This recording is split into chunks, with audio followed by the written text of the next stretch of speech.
العليم من الشيطان اللعين الرجيم.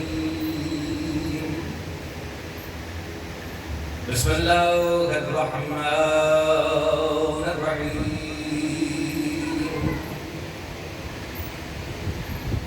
الحمد لله وكفى وسلام على عباده الذين اصطفى، خصوصا على سيد الأنبياء محمد المصطفى. اللهم صل على محمد وآل محمد. المركب بالياسين والطه وعلى آله الطيبين الطاهرين المعصومين النجباء الشرفاء الذي نزغ الله عنهم الرجس وطهرهم تطهيرا.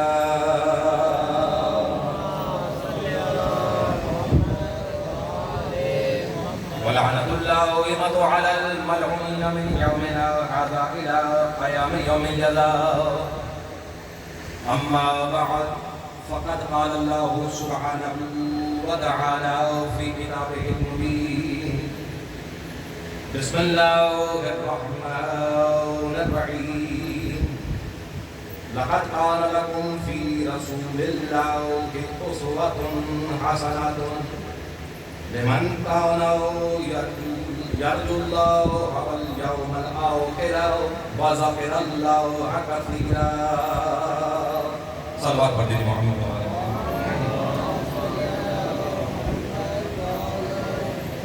آپ سب سے ملتمس ہوں کہ ایک مرتبہ سورہ فاتحہ جمیع المؤمنات محبین محمد و آل محمد بانیان جامعۃ الزہرا اور شہدائے من الجعفری الحرام شرع الحسين ولده وعليه وأمه وأخيه وأولاد المعصومين برحمتك يا أرحم الراحمين. دعا کو کے مالک حقیقی اپنی حبیب ہستیوں کے صدقے ہم سب کا یہاں مجتمع ہونا، ذکر کرنا، سننا اپنی بارگاہ کو مقبول و منظور فرمائے. اور جو بھی حاجات، جو بھی دعائیں آپ اپنے دل میں لیے ہوئے ہیں، انہیں حبیب ہستیوں کا واسطہ مانگے.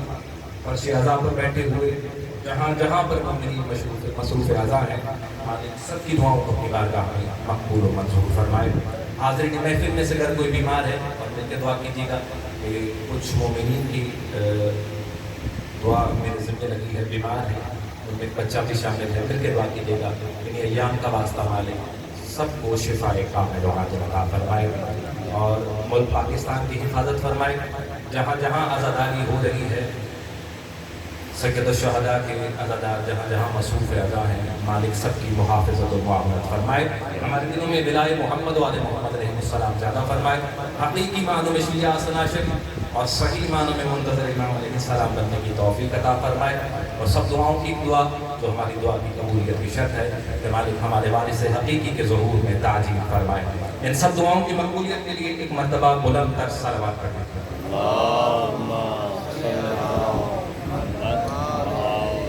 سادات عظام مومنین کرام، یقیناً آج دوسرا سلسلہ ماہ محرم کی مجالس ہے.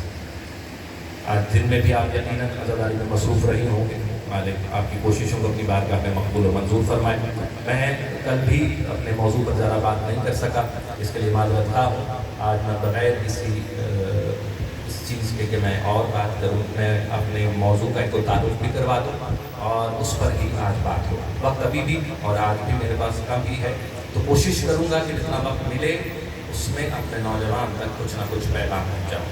جس آئے وافی ہدایہ کو میں نے سرنامہ ذہن قرار دیا. میں نے کل بھی عرض کیا کہ سورہ احزاب اس کی 21ویں آیت اس میں خداوند متعال فرما رہا ہے: لقد كان لكم في رسول اللہ اسوۃ حسنہ. اور ہم نے تمہارے لیے میرے رسول میں، رسول اللہ اللہ کے رسول میں اسوہ حسنہ رکھا. کس کے لیے؟ یقیناً مسلمانوں کے لیے.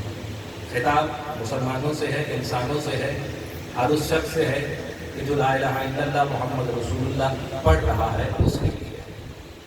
کیا ہے کہ ہم نے تمہارے لیے اس میں اپنے رسول اللہ کیا رکھا ہے؟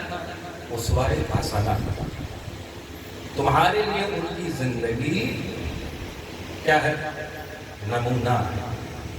میں نے کل کچھ باتیں بہت جلدی میں عرض کی تھی، میں چاہتا ہوں کہ آج ایک دفعہ دوبارہ بھی دوہرا دوں تاکہ بات تھوڑی سی واضح ہو جائے. کل میں نے عرض کیا تھا کہ جو بھی تاریخ اسلام کا طالب علم ہے، تاریخ اسلام کسی کی بھی لکھی ہوئی کتاب سے نہیں ملے. تاریخ اسلام کا پہلا ماخذ کیا ہے؟ پہلا سورس کیا ہے؟ وہ قرآن ہے. اور اسی تاریخ کو حاصل کرنے کا، اسلام کی تاریخ کو حاصل کرنے کا دوسرا سورس کوئی اور نہیں، ذات محمد مصطفیٰ صلی اللہ علیہ وآلہ وسلم. یعنی ان دو سورس کے علاوہ آپ کو کہیں سے اسلام نہیں ملے گا. اگر کہیں سے مل رہا ہے اور لوگ لے رہے ہیں تو وہ مکمل اور صحیح نہیں ہے. اور وہ کیوں نہیں ہے؟ ایسا کیوں ہے؟ کیونکہ آج بھی مغرب میں کہیں نہ کہیں دین اسلام کے بھی خلاف بات ہو رہی ہے، محمد مصطفیٰ کے بھی خلاف بات ہو رہی ہے. اور کس لیے ہو رہی ہے؟ قرآن پڑھ کے نہیں، اسوہ رسول پڑھ کر نہیں، ان کتابوں کو پڑھ کر کہ جن کو مسلمانوں نے لکھا. وجہ کیا بن رہی ہے؟ اگر کہیں آپ کو یہ سننے میں ملتا ہے یا ہوتا ہے کہ ہمارے آخری نبی حضرت محمد مصطفیٰ صلی اللہ علیہ وآلہ وسلم کے خلاف حضرت سرائی ہو رہی ہے، تو آپ جانتے ہیں کہ وہ کن بنیادوں پر اس نہج تک پہنچتے ہیں. تو میں یہ عرض کرنا چاہ رہا ہوں کہ اگر تاریخ اسلام کو سمجھنا ہے تو اس کا پہلا سورس کیا ہے؟ قرآن. دوسرا ذات محمد مصطفیٰ صلی اللہ علیہ وسلم. اب دوسری جگہ پہ قرآن کہہ رہا ہے کہ ہم نے اپنے رسول کو تمہارے لیے نمونہ بنا دیا ہے، اس کا اسوہ حسنہ تمہارے لیے نمونہ. تو جس طرح اسلام بغیر قرآن اور محمد کے نہیں مل سکتا، اسی طرح اگر کوئی اس رسول کا اسوہ حسنہ جاننا چاہتا ہے، معرفت حاصل کرنا چاہتا ہے، تو اس کا بھی پہلا سورس یا قرآن ہے یا وہ ہستیاں ہیں کہ جن کے ساتھ قرآن ہے. اس کے علاوہ سے آپ کو جہاں سے بھی رسول سننے کو ملے گا کہیں نہ کہیں. لیکن میں نے کل بھی یہ بات کی تھی کہ خداوند متعال نے یہ نہیں فرمایا کہ لَقَدْ كَانَ لَكُمْ فِي محمد، کہ محمد کا اسوہ حسنہ تمہارے لیے نمونہ بنا. نہیں، رسول کا لفظ ہے.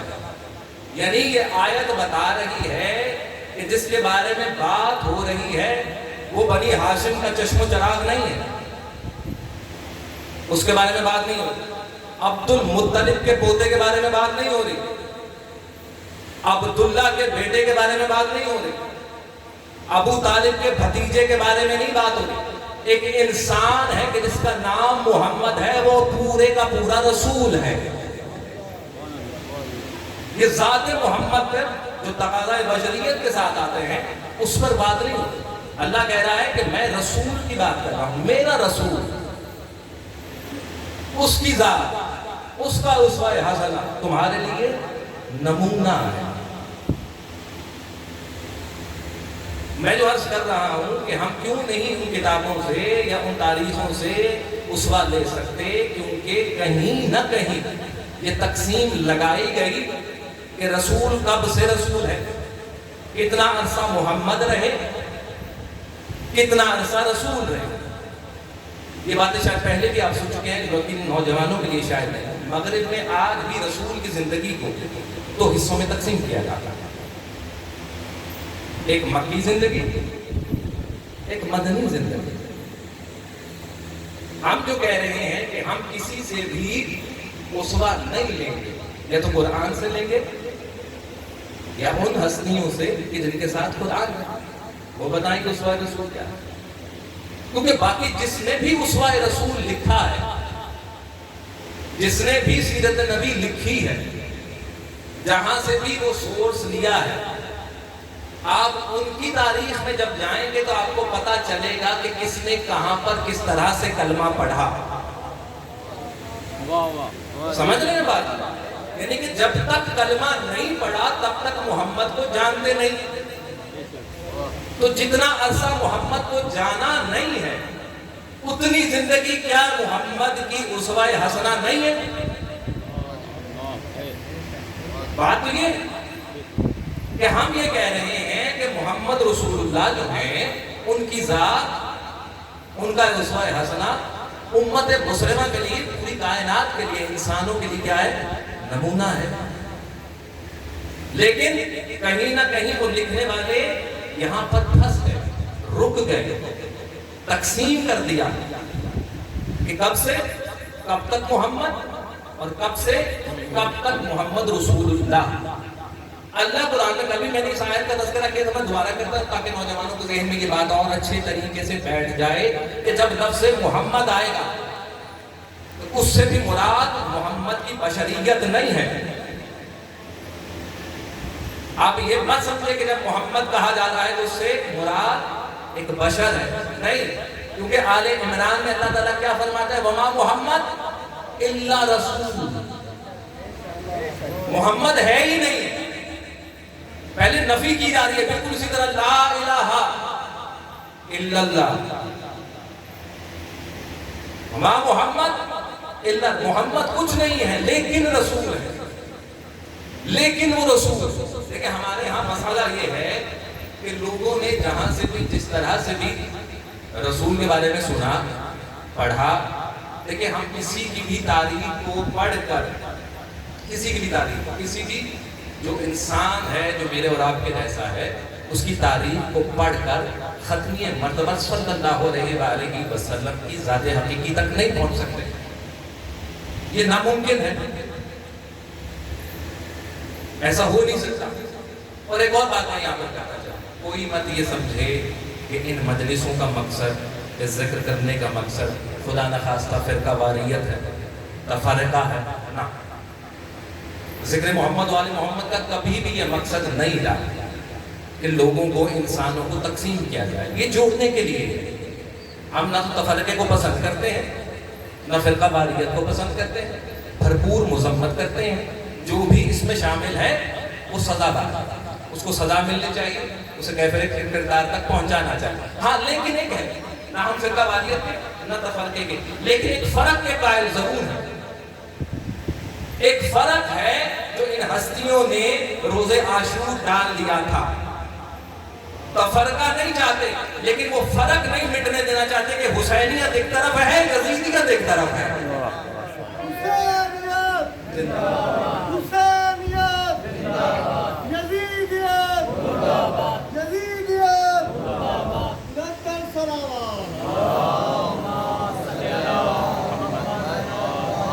تو بات یہ ہے کہ جو لکھنے والے ہیں انہوں نے لکھا، جیسے میں نے کل بھی عرض کیا، بڑا اشارہ تھا اور میں جلدی سے اس پہ گزر بھی گیا کہ ایک لکھنے والے نے یہ بھی لکھا کہ جس محمد کی بات میں اور آپ کر رہے ہیں ان کے بارے میں تذکرہ ہوتا ہے جب یہ قرآن کی آیت ہوتی ہے وَمَا يَنطِقُ عَنِ الْهَوَىٰ إِنْ هُوَ إِلَّا وَحْيٌ يُوحَىٰ. تو صرف اور صرف جو نطق کی حد تک ہے یہ محمد وحی کے ساتھ ہے. اور اگر کوئی یہ مان لے اور یہاں پر رک جائے تو اس کا معنی یہی ہے کہ اس کو صحیح معنوں میں معرفت محمد نہیں ہے. اگر ہوتی تو کبھی یہاں رکتا نہ. اور یہ باتیں میں اور آپ اگر کرتے ہیں تو ہم جذبات کی رو میں بہ کر نہیں کرتے، محبت میں بہ کر نہیں کرتے. میں نے جیسے عرض کیا کہ قرآن ہی بتائے گا کہ رسول کا اسوہ ہے کیا، یہ رسول ہے کیا. یہ کوئی بھی بات میں لکھنے والا نہیں بتا سکتا کہ رسول کیا ہے. اگر کوئی شخص یہاں پر ہو گیا کہ وَمَا يَنطِقُ عَنِ الْهَوَىٰ مان لیا قرآن کی آیت ہے، لیکن رسول تب تک کہ جب تک نطق کرے، بولے تو وہی ہے، بولے تو وہی ہے. صرف بولنا، رسول کسی کے بارے میں کچھ فرما دیں، کچھ کہہ دیں، اس کا مطلب یہ ہے کہ وہ وحی ہے. رسول کا ذاتی عمل وحی الہی نہیں. ہو سکتا ہے میرا نوجوان اس سے پہلے اس چیز کی طرف متوجہ نہ ہوا، کیونکہ یہ آیت تو کئی بار مجالس میں پڑھی جاتی ہے فضائل کے ساتھ کہ وَمَا يَنطِقُ عَنِ الْهَوَىٰ إِنْ هُوَ إِلَّا وَحْيٌ يُوحَىٰ. کہ یہ ذات محمد کی بلندی ہے کہ وہ زبان بھی تب تک نہیں ہلاتے کہ جب تک وحی نہ آئے. تو سمجھنے والے کے لیے تو یہ اشارہ بھی کافی تھا کہ جس کی زبان بھی بغیر وحی الہی نہیں ہلتی اس کا جسم کیسے ہل سکتا ہے. سوچنے کی بات تو یہ تھی کہ صحیح معنوں میں معرفت ہوتی تھی وہ، لیکن قرآن کی اس آیت کو بنیاد بنا کر ختمی مرتبت کے بارے میں یہ تصور رکھا گیا اور پھیلایا گیا کہ نطق کی حد تک رسول جو ہے وہ وحی کے ساتھ ہے، لیکن رسول کا ذاتی عمل اس کا تعلق وحی کے ساتھ نہیں. میں کہتا ہوں میرے بھائی، اگر آپ نے قرآن کو صحیح معنوں میں پڑھا ہوتا اور آپ نے قرآن کو تعصب کی عینک اتار کر پڑھا ہوتا تو آپ کبھی بھی اس عقیدے کو نہ رکھتے، کیونکہ اسی قرآن میں سورہ یونس میں بھی، سورہ احقاف میں بھی اور ایک جگہ پر اور خدا یہ فرماتا ہے ان اتبع الا ما یوحی الی، کہ میں کچھ نہیں کرتا مگر سوائے وحی کے. کہ رسول جو بھی کرتا ہے صرف نطق نہیں، یہ نہیں کہ میری زبان صرف وحی الہی سے ہلتی ہے. رسول یہ خود کہہ رہے، قرآن کے اندر آیت موجود ہے کہ میں کچھ بھی نہیں کرتا، میرا ہر عمل کس کے ساتھ ہے؟ وحی الہی کے ساتھ. اتباع کرتا ہوں میں اپنے ہر عمل میں کس کی؟ وحی الہی کی، صرف نطق میں نہیں. لیکن یہ اتباع کو اگر کوئی سمجھنا چاہے کہ ہے کیا، تو پھر آپ کسی ایسے محقق کے دروازے پہ نہیں جائیں. اس اتباع کو بھی اگر کوئی سمجھائے گا تو وہ باب العلم والا ہوگا، وہی بتا سکتا ہے کہ اس اتباع کے صحیح معنی کیا ہے، اس اتباع کو کیسے سمجھیں گے. تو وہی باب العلم بتاتا ہے کہ اتباع کسے کہتے ہیں. اگر رسول یہ فرما رہے ہیں کہ میں اتباع وحی میں ہر عمل کرتا ہوں تو اس اتباع کا مطلب کیا ہے؟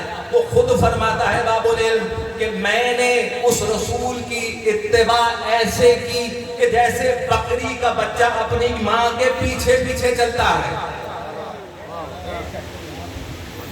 رسول کی اتباع کو باب العلم نے اپنی اتباع کے ذریعے سمجھایا. اگر آپ کسی اور کی کتاب سے پڑھ کر رسول کی اتباع کو جانتے تو شاید کچھ اور. علی یہ کہتے ہیں کہ اتباع اس کو کہتے ہیں کیا، کہ میں نے اپنے رسول کی اتباع کو ایسے کیا، اتباع ایسے کی کہ جیسے ایک بکری کا بچہ اپنی ماں کے پیچھے پیچھے چلتا ہے. سادہ سا جملہ ہے، دیکھتے ہیں آپ نے بکری کے بچے پیچھے پیچھے پیچھے بھاگے ہوتے ہیں. سمجھانا کیا چاہتا ہے؟ چھپی کیا بات ہے؟ باب العلم کی بات ہے، کسی اور کی بات نہیں. علی ولی اللہ پڑھنے والے ان کو سمجھنا چاہیے کہ کیا کہنا چاہیے. یہ جو فرمایا ہے ایک بکری کا بچہ جو ہوتا ہے اپنی ماں کے پیچھے پیچھے چلتا ہے، کیوں کہا؟ کیوں بکری کے بچے کی مثال دی؟ کہتے ہیں اس لیے علی نے بکری کے بچے کی مثال دی کہ جب تک وہ بچہ ہوتا ہے اس میں اور اس کی ماں میں کوئی فاصلہ نہیں ہوتا، ایک لمحے کی دوری نہیں ہوتی. تو جس طرح علی ایک لمحے کے لیے رسول سے دور نہیں ہوئے، اسی طرح رسول اپنی پوری زندگی میں وحی الہی سے دور نہیں ہوئے. صلوات پڑھ دیجیے محمد و آل محمد.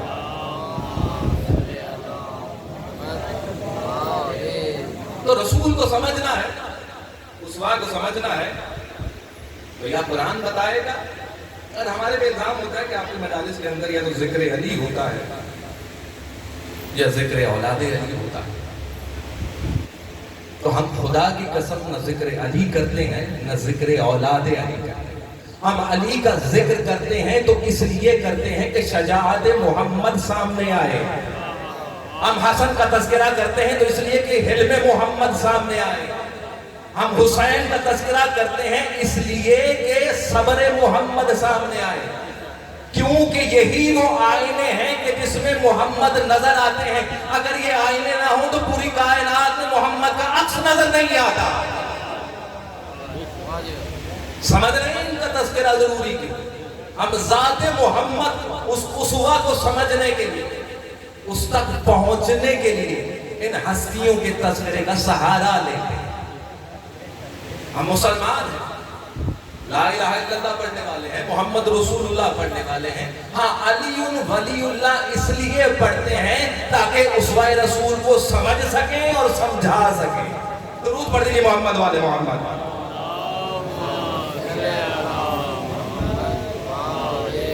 لقد کان لکم فی رسول اللہ اسوۃ حسنہ.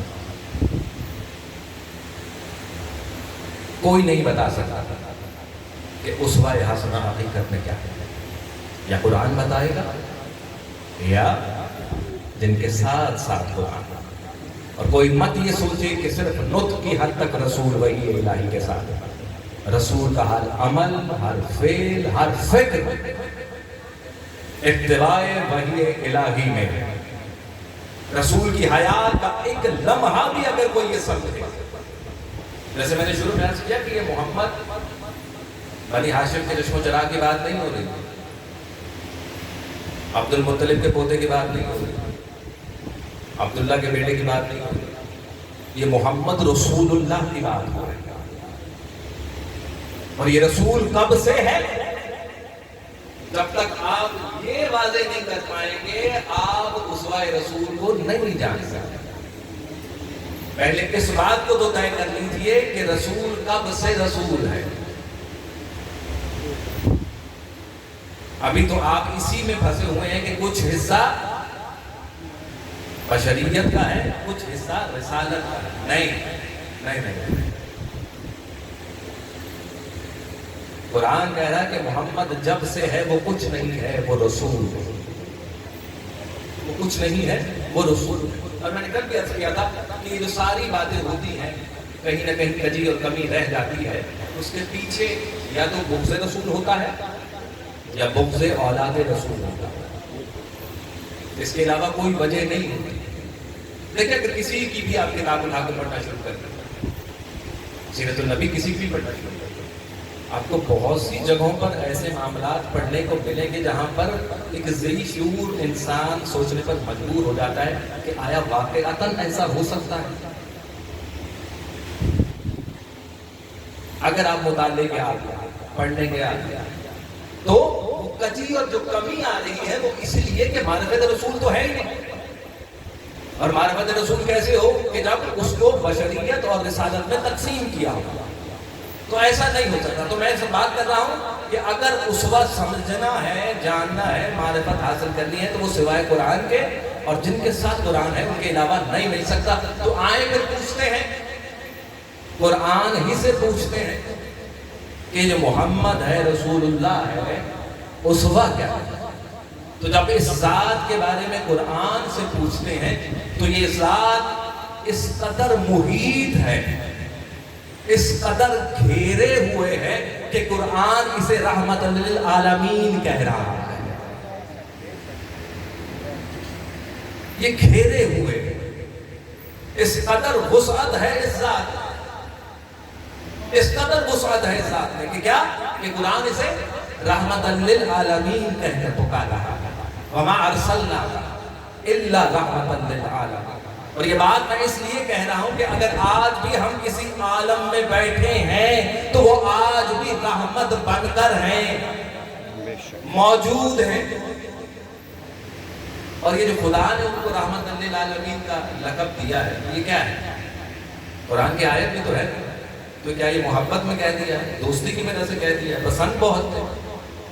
اگر جیسے ہم ایک دوسرے کو خطاب دے دیتے ہیں محبت میں، دوستی کی وجہ سے، جناب قبلہ یا آپ مجھے کہہ دیتے ہیں، تو کیا آیا یہ وہ ہے؟ اگر آپ یہ سمجھ رہے ہیں تو آپ کو یہ جاننا چاہیے کہ خدا کسی کی جھوٹی خوشامد نہیں کرتا. خدا وہی بیان کرتا ہے جو حق ہوتا ہے.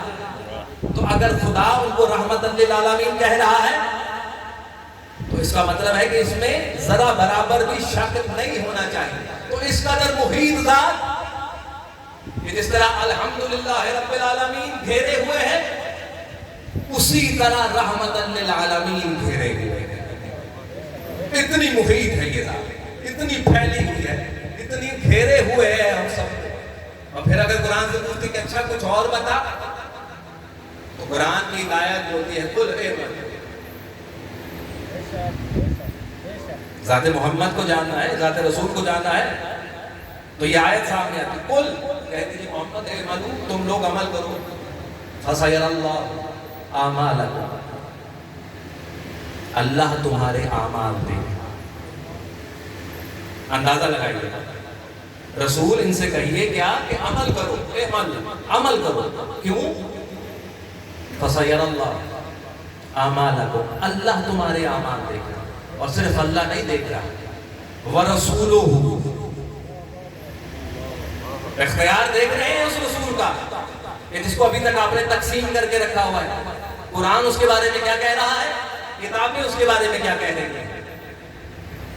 قل اعملوا فسیر اللہ اعمالکم ورسولہ، اللہ بھی تمہارے اعمال دیکھ رہا ہے، اس کا رسول بھی تمہارے اعمال دیکھ رہا ہے.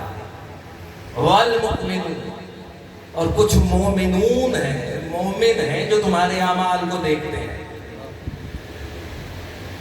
تو اتنا قریب ہے ہمارے، اتنا محیط کہ رحمت للعالمین، اتنا قریب کہ آج بھی میرے اور آپ کے عمل کو دیکھ رہا ہے. دیکھیں اگر مومنون کے دیکھنے کی بات ہو نا اور اس کی تفسیر کی جائے کہ ہاں اللہ دیکھ رہا ہے، رسول دیکھ رہا ہے، لیکن آپ کیسے دیکھ رہے ہیں؟ اگر آپ یہ سمجھتے ہیں کہ 11 ہجری کو رسول خدا رخصت ہو گئے تو اس کے بعد جتنے بھی اعمال ہیں کیا رسول دیکھ رہے ہیں کہ نہیں؟ لیکن یہاں پہ مومنون کی بات آئے گی تو ہو سکتا ہے تفسیر کرنے والی کہیں کہ جو علماء ہیں موجود، جو دین کی خدمت کرنے والے ہیں، جو مومن ہیں، جو آپ کے ارد گرد ہیں، وہ آپ کے اعمال کو دیکھ رہے ہیں.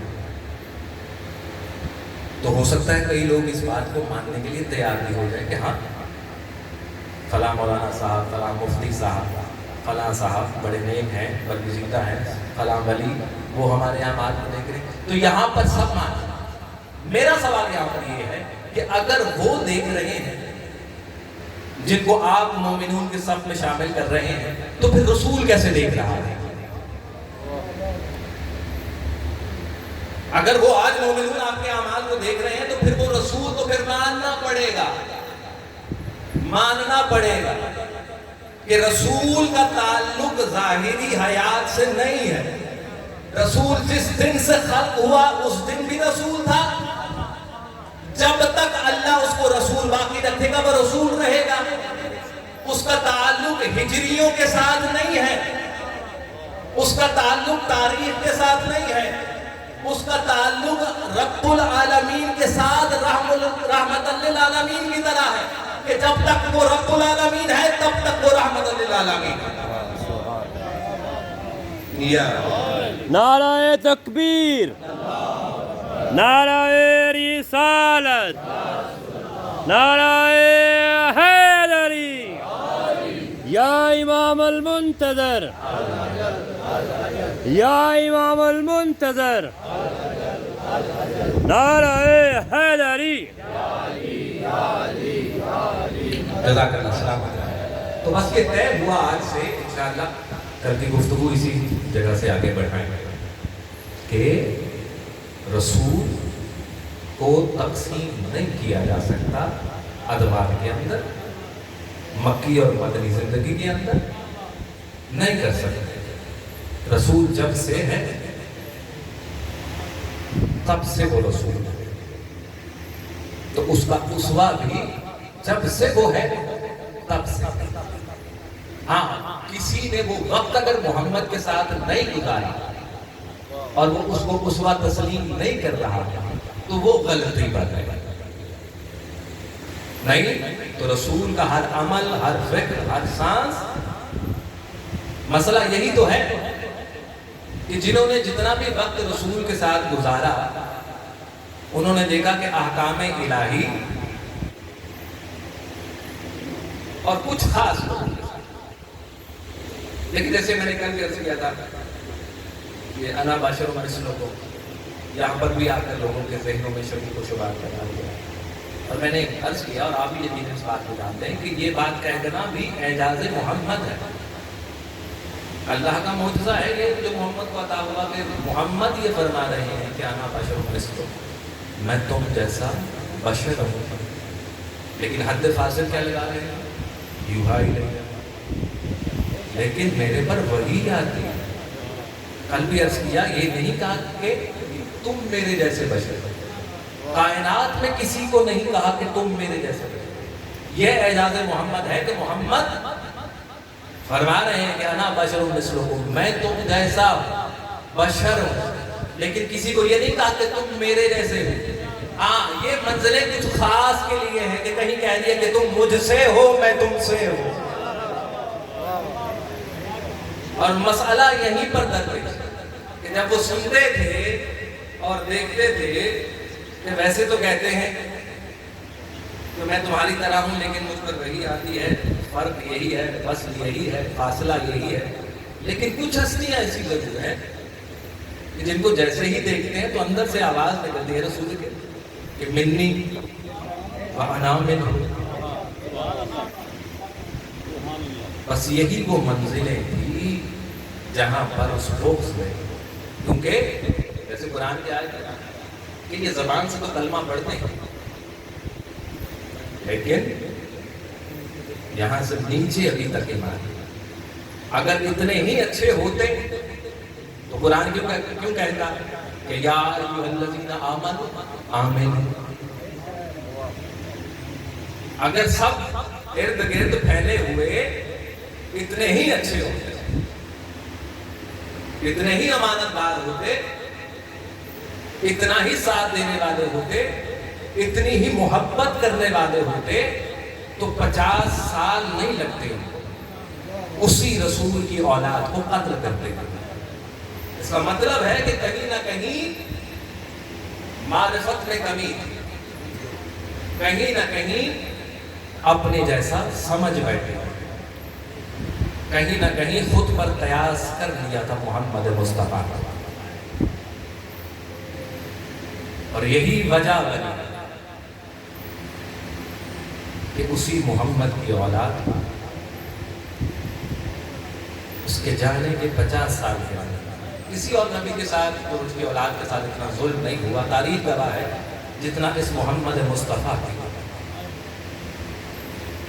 تو محرم آ گیا، یقیناً اس تاریخ سے آپ بہت اچھی طرح سے واقف ہیں۔ ہر حسینی ہر رسول سے محبت کرنے والا، ہر رسول سے محبت کرنے والا بغیر کسی قید کے بہت اچھے سے جانتا ہے کہ 2 محرم کیا ہوا۔ فضائل آپ نے بہت اچھا سنا، کوشش کیجیے گا کہ نہیں جانتے اگلا محرم نصیب ہوگا کہ نہیں ہوگا، میں اور آپ میں سے کوئی اس صفحے عذاب ہوگا یا نہیں ہوگا، یقیناً یہ ذکر چلتا رہے گا۔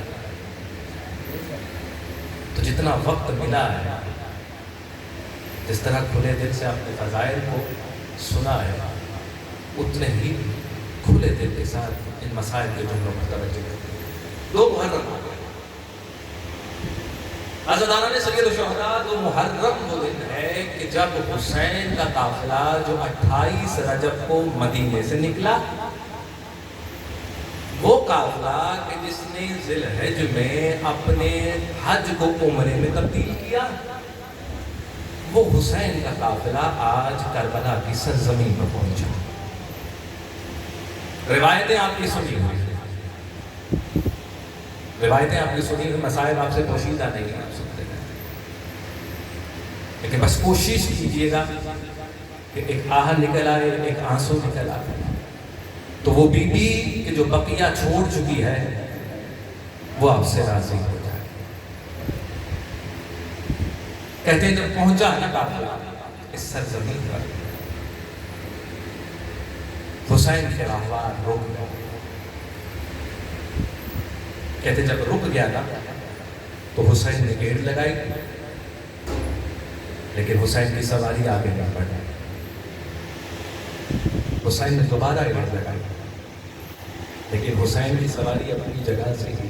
ایسے لگ رہا تھا کہ جیسے آج حسین کی سواری حسین کی بات ماننے کو تیار نہیں ہے۔ وہی سواری جو حسین کے اشارے پر چل رہی ہے، جو مزاج حسین سے واقف ہے، آج حسین گیٹ لگاتا ہے، سواری آگے بڑھنے کو تیار ہے۔ تاریخ میں 2 دفعہ ایسا ہوا کہ جب حسین نے اپنی سواری کو ایڑ لگائی، آگے لے جانا چاہا، سواری نے انکار کیا۔ ایک آج 2 محرم کو، ایک عصر عاشور جب خیموں سے نکلنے لگے تو ایک چھوٹی سی بچی ہے جو اس سواری کی سموں کے ساتھ لپٹی ہوئی، حسین آگے بڑھاتے تھے، سواری انکار کرتی تھی۔ بہرحال کہتے حسین نے سواری کو، ایک روایت ملتی ہے کہ 7 سواریاں تبدیل کی گئی، لیکن کوئی بھی سواری اس جگہ سے آگے بڑھنے کو تیار نہیں۔ جب حسین کی سواری آگے نہ بڑھی، آواز دی بھیا عباس۔ عباس بھاگ کر قریب آئے، جی مولا پتہ کرو یہ کون سی جگہ ہے، اگر یہاں کوئی قریب آبادی ہے تو جاؤ پوچھو کہ یہ کون سی جگہ ہے۔ عباس کو حکم ملا، مولا کا حکم، سلام ہوگا۔ عباس نکلے، قریب ہی بنی اسد کا قبیلہ، وہاں پہنچے کہ چلو میرا مولا تمہیں بلا۔ قبیلے کے لوگ اکٹھے ہوئے، قریب آئے، جانتے تھے کہ فرزند رسول ہے۔ کہ اچھا مجھے یہ بتاؤ، جب اکٹھے ہو گئے نا بنی اسد کے قبیلے کا، بتاؤ اس جگہ کا نام کیا؟ تو ایک شخص بولا کہ مولا اسے شق الفرات میں کہتے ہیں۔ کہ اچھا کوئی اور نام؟ کہتے اس کو نینوا بھی کہا جاتا ہے۔ اچھا کوئی اور نام بھی ہے اس جگہ کا؟ بتایا گیا ہے۔ اچھا اس کے علاوہ کوئی نام ہے؟ غازریہ بھی کہا جاتا ہے۔ کہتے نہیں کوئی اور نام۔ کہتے مولا اس کے علاوہ تو ہمیں کوئی نام یاد نہیں۔ کہتے اچھا تمہارے قبیلے میں کوئی بزرگ ہے؟ کہتے جی مولا ایک بزرگ ہے جو چل نہیں سکتے۔ اچھا کہتے جاؤ اس کو بلا لو۔ تو جو چل نہیں سکتا تھا اس کو اٹھا کر لایا گیا، جیسے حسین کی خدمت پیش کیا گیا، سلام کیا حسین کو، ہاں بتاؤ اس جگہ کا نام کیا ہے؟ 3 نام مجھے بتا کہ ہاں مولا ہم نے اپنے بزرگوں سے سنا ہے کہ اس جگہ کو کرب و بلا بھی کہا جاتا ہے۔ کہتے اس بزرگ کے لفظوں کا ادا ہونا تھا۔ حسین نے عباس کو دیکھا، کہا عباس یہیں پر خیمے لگائے جائیں، عماریوں اور محملوں سے بیویوں کو اتارا جائے، یہیں پر خیمے لگے ہیں۔ کہتے جیسے ہی اس بزرگ نے سنا نا کہ حسین کہہ رہے ہیں کہ یہیں خیمے لگائے جائیں گے، یہیں محمل اور سواریاں اتاری جائیں گی، کہتے کہ مولا آپ یہاں نہ رکیے، تھوڑا آگے بڑھ جائیے۔ کہا کیوں؟ کہتا ہم نے اپنے بزرگوں سے ہی سنا ہے کہ کوئی نبی کوئی ولی یہاں سے ایسا نہیں گزرا یا ان کی اولاد کے جب تک وہ گزرے اور ان کے جسم سے لہو نہ نکلا ہو، تو مولا آپ یہاں پر مت ٹھہریے، آپ اولاد نبی ہیں، آپ کچھ آگے چلے جائیں۔ حسین نے کہا تجھے تو صرف اتنا پتا ہے نا کہ خون نکلنا ہے مجھے حسین کا یہاں پر، مجھے تو یہ بھی پتا ہے کہ میرے قاسم کے ٹکڑے کہاں سے اکٹھے کرنے ہیں، عباس کے بازوؤں کو کہاں سے اٹھانا ہے، علی اکبر کے کلیجے سے۔ حسین سب جانتا ہے، حسین سب جانتا ہے۔ کہتے حکم ہوا، سواریاں روکی گئی، خیمے لگائے گئے۔ کہتے جیسے ہی خیمے لگے نا، بی بی جیسے ہی خیمے میں آئی، فوراً اما فضا کو بلا، اما فضا میرے بھائی حسین کو تو آواز دو۔ حسین ادھر بنی اسد کے قبیلے کے لوگوں سے کچھ بات کرا، پیغام پہنچایا گیا۔ حسین نے وہ بات کو چھوڑا، بہت جلدی سے بہن کے پاس خیمے پہنچے۔ ہاں زینب کیا ہوا؟ ایک مرتبہ حسین کے چہرے کو دیکھ کر بولتی ہے بھیا یہ کون سی جگہ ہے، اس جگہ کا کیا نام ہے؟ کہا زینب کیا ہوا؟ کہتی جب سے آئی ہوں کسی بی بی کے رونے کی آواز سنائی دے رہی ہے اور آواز میں کچھ جانی پہچانی محسوس ہو۔ کہتے بھول گئی بہن زینب یہ اماں ہے کہ جب 28 رجب کو قافلہ رخصت ہوا اماں نے بھی بقیہ چھوڑ دیا، یہ بی بی تب سے ہمارے ساتھ ہے، یہ کسی اور کے رونے کی آواز نہیں، اماں زہرا کے رونے کی آواز ہے۔ کہا اچھا۔ حسین کہتے ہیں کہ باقی باتیں زینب بعد میں کچھ قبیلے کے لوگوں سے باتیں کرتا۔ حسین دوبارہ آئے، کہا کہ دیکھو تم یہاں پر رہتے ہو، میں یہاں یہ جگہ خریدنا چاہتا ہوں۔ کہتے مولا آپ یہ کیسی بات کر رہے ہیں، آپ ہمارے مہمان ہیں، آپ جب تک چاہیں یہاں پر رہ سکتے ہیں، جتنے دن کا قیام کرنا چاہیں یہاں پر قیام کریں، اس کو خریدنے کی کیا ضرورت ہے؟ کہتے خرید اس لیے لا رہا ہوں کہ میں چند دن کے لیے یہاں قیام نہیں کر رہا، میں قیامت تک یہاں پر قیام کروں گا۔ حسین اب قیامت تک کسی سرزمین پر رہے گا۔ کہا کہ اچھا۔ حسین نے اس جگہ کو کر لیا اور ساتھ میں 2 شرطیں لگائی، میں قربان کیوں نہ جاؤں اس حسین، اس عالم غربت میں بھی حسین مجھ اور آپ کو نہیں بھول رہا۔ کہتے 2 شرطیں ہیں میری، دیکھو یہ جگہ میں نے خرید لی، اس کو ہبہ بھی کر دیا۔ دیکھو ایک یہ کہ جب بھی ہمارا کوئی زائر، کوئی شیعہ زوار بن کر آئے، ایک تو اس کو 3 دن کے لیے اپنا مہمان کرنا، دوسرا ان کو ہماری قبروں کے بارے میں بتانا کہ کون کہاں کہاں پر دفن ہے۔ کہتے یہ 2 شرطیں رکھ کے بھیجا، کہا کہ آپ باقی سب کو بھیج دو اور جو یہاں کے جوان ہیں ان کو روکو۔ کہتے سب آہستہ آہستہ جانے لگے، جب جوان رہ گئے نا حسین ان کو کہا دیکھو عاشور کے بعد جب یزید کی فوجیں چلی جائیں اور تم دیکھو یہاں پر کہ ہماری لاشیں بے گور و کفن پڑی ہوئی ہیں، دیکھو جب فوجیں چلی جائیں، مجھے پتا ہے کہ شاید تم ان کے ڈر سے نہ آنا، تو جب وہ چلی جائیں تو تم آنا اور ہمارے بے گور و کفن لاشوں کو دفن کر دینا۔ کہتے ٹھیک ہے۔ کہتا اب تم لوگ جاؤ اور اپنے بزرگوں کو پوچھو۔